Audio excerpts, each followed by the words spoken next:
Bonjour, deuxième partie dans ce chapitre. L'autre transformation du plan que l'on va voir, c'est la rotation.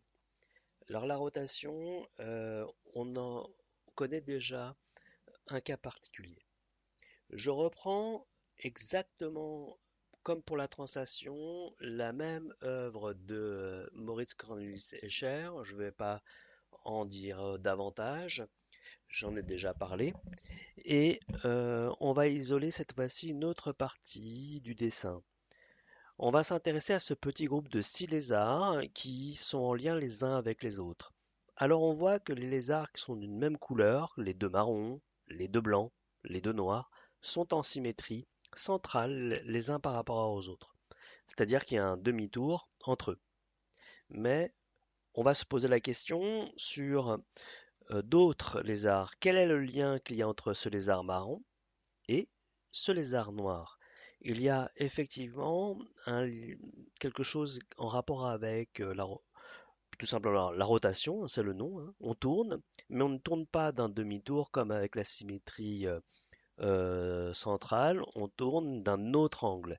Alors ici, l'angle qu'il faut trouver pour cette rotation, ben puisqu'il y a 6 lézards pour faire 360 degrés, eh bien c'est 360 divisé par 6, c'est 60 degrés. Ici, on tourne de 60 degrés, pardon, de cette manière-là, dans le sens de la flèche. Ce sens de la flèche, on y reviendra, hein. Ici, on va s'intéresser à la manière de passer de ce lézard marron à ce lézard blanc. Eh bien, on va tourner comme précédemment, mais d'un angle plus important. Ici, on tourne d'un angle du double, c'est-à-dire un angle de 120 degrés.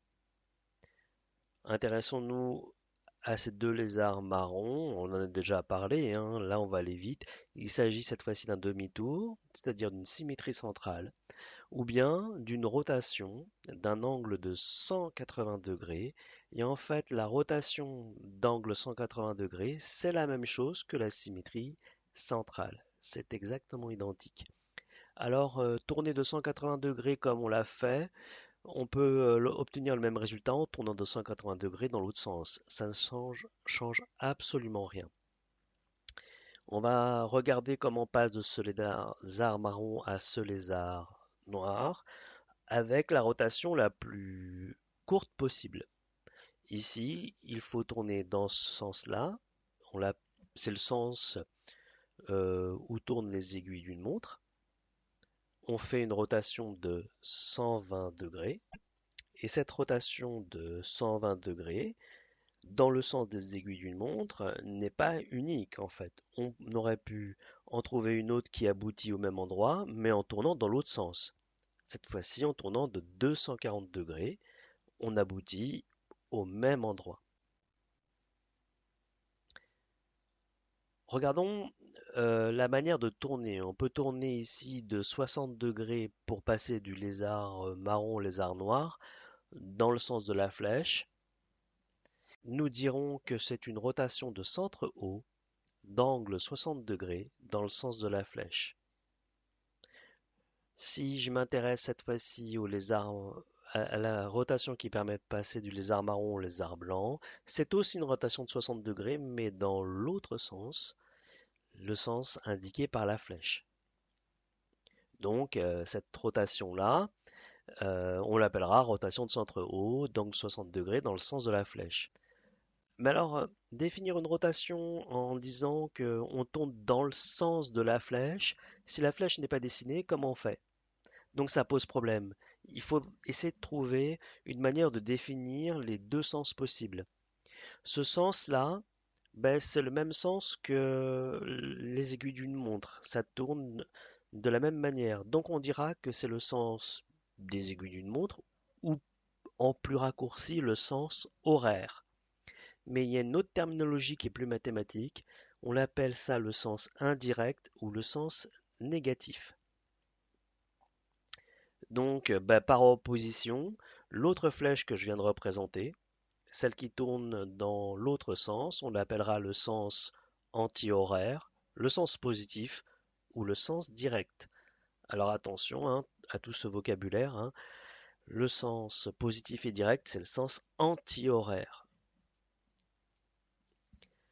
On va voir une autre rotation, ici, celle qui permet de passer du lézard noir au lézard blanc, hein. Alors les deux lézards, cette fois-ci, ne sont pas collés.